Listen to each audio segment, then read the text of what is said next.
Assalamualaikum warahmatullahi wabarakatuh. Perkenalkan, nama saya Abdullah Dimas Rizky Afandi. Saya mahasiswa Prodi Sistem Informasi Universitas Islam Raden Rahmat Malang. Saya di sini akan menjelaskan materi tentang link list, yang mana ini adalah tugas UAS mata kuliah algoritma dan struktur data, yang mana ini adalah tugas mata kuliah yang mana dosen pengampunya adalah Ibu Novia Ratnasari. Baik, baik, bisa dilihat ini adalah PPT saya. Ini adalah materi kita kali ini, yaitu link list. Sebelumnya kita akan mengetahui apa itu link list. Kemudian kita akan mengetahui bagaimana definisi struktur dari link list itu sendiri. Link list sendiri adalah sekumpulan data yang tersusun secara linier, berurutan, sekuensial, dan dinamis. Yang mana setiap data disebut node atau simpul. Kemudian setiap node memiliki data, informasi, dan link yang menghubungkan dengan node lain. Ya, bisa dilihat ini adalah sebuah node, yang mana sebuah node ini berisi informasi atau data dan sebuah link. Link list sering disebut juga senarai berantai, di mana setiap node memiliki data, informasi, dan link atau pointer. Jadi kita bisa sebut isinya node itu informasi dan pointer yang menghubungkan dengan node lain. Kemudian di field informasi atau di kotak informasi atau data ini menyimpan data yang dimiliki oleh sebuah node. Tipe data untuk informasi boleh berbentuk tipe data dasar ataupun tipe data bentukan. Kemudian field link atau kotak link ini ya akan menyimpan pointer atau alamat node yang berhubungan, bisa menunjukkan data selanjutnya ataupun data sebelumnya, tergantung tipe dari link-linknya itu sendiri. Nah, kemudian pengertian link list lagi, sebuah link list cukup memiliki sebuah link yang menunjuk ke node pertama dari link list, biasanya disebut sebagai head atau first, atau dalam bahasa Indonesia adalah kepala atas atau awal. Nah, ini kita bisa lihat gambar sebelah sini, ini adalah kepala awal atau head-nya atau first-nya. Kemudian node terakhir adalah node yang tidak lagi mempunyai hubungan ke node lain, ditandai dengan nilai nil, yaitu non in list, atau bisa disebut nul atau bisa disebut non kalau dalam Python. Nah, contohnya seperti ini. Ini adalah kepalanya, headnya, kemudian ini adalah node terakhirnya atau nulnya atau nonnya ketika dalam printer, ketika dalam Python. Nah, jadi ini adalah contoh dari gambaran link list. Ini ada awalnya, ada informasinya, field informasi, kemudian ada field link. Jadi satu ini namanya node. Nah, setiap node memiliki informasi dan memiliki linknya, yang mana informasi ini berisi datanya untuk menyimpan datanya, kemudian untuk linknya berfungsi untuk mengarahkan ke node setelahnya. Kenapa kok harus diarahkan? Karena ini nanti posisinya dalam memori itu tidak berurutan, jadi harus ada linknya yang mengarahkan ke node selanjutnya. Kemudian ada jenis-jenis link list. Yang pertama ada single link list, ada double link list, ada circular link list. Pada kesempatan kali ini, kebetulan saya ditugaskan untuk menjelaskan tentang single link list. Yang mana single link list, setiap node-nya hanya memiliki satu link ke node lain.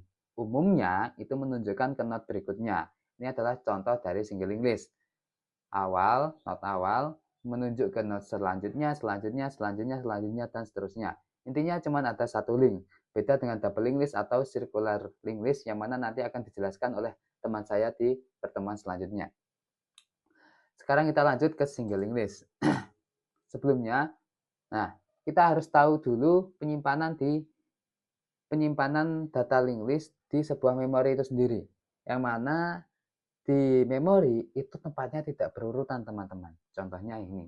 Saya definisikan node 1 ini sebagai FA, kemudian linknya sebagai FB. Ini F7, F8, FC, FD, dan seterusnya.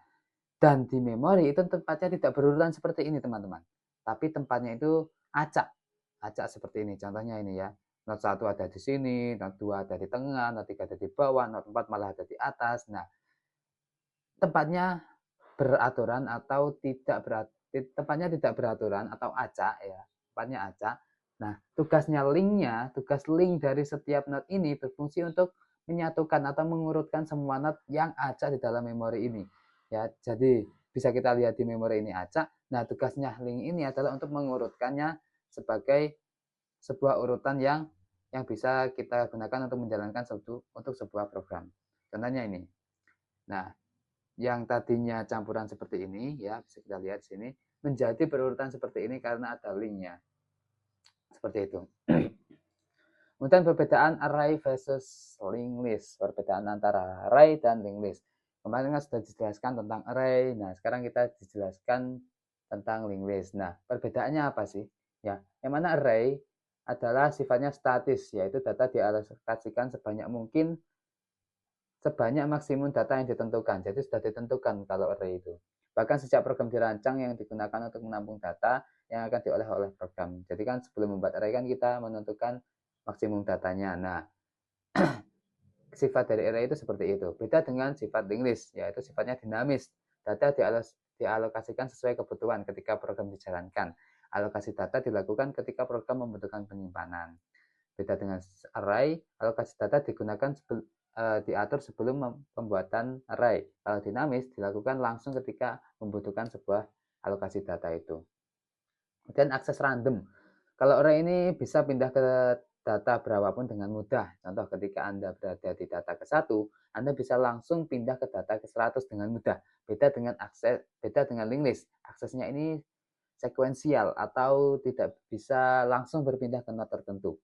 Artinya jika ingin pindah ke node tertentu maka harus selalu menelusuri link list dari awal, dari headnya, hingga ke list yang diinginkan. Contoh, ketika Anda berada di posisi 1, ketika Anda ingin beralih ke posisi 100, maka Anda harus menelusuri semua link list dari 1 sampai 100. Anda harus melewati semua node yang ada di dalam link list itu. Tidak bisa langsung ke 100. Sifatnya seperti itu. Aksesnya sekuensial. Kalau array, aksesnya random. Kemudian perbedaan ketiga adalah data terbatas. Di array, datanya itu terbatas sesuai dengan maksimum data yang telah ditetapkan pada awal pembuatan array. Tapi kalau linked list, datanya tidak terbatas. Ya ada batasnya, cuman tergantung dari spek PC-nya itu sendiri. Proses penambahan data bisa dilakukan sampai komputer tidak lagi memberikan alokasi memori. Jadi sampai memorinya penuh, baru tidak bisa menambahkan data. Tapi kalau selama memorinya selama komputernya kuat, maka bisa terus menambahkan data-data di sebuah linked list itu. Itu tadi adalah perbedaan dari array versus linked list. Dan kita langsung ke prakteknya. Nah, ini adalah contoh simpel dari sebuah linked list ya. Pertama-tama kita buat kelas node, artinya adalah blueprint untuk setiap node. Kemudian kita definisikan init, ini artinya konstruktor yang mana digunakan ketika objek dibuat. Kemudian self data, ini adalah untuk menyimpan sebuah data. Kemudian self next adalah petunjuk ke node selanjutnya. Kemudian kita buat node satu persatu. Node A isinya 10, node B isinya 20, node C isinya 30. Kemudian kita akan sambungkan node-nya. A berlink ke B, A menyambung ke B, B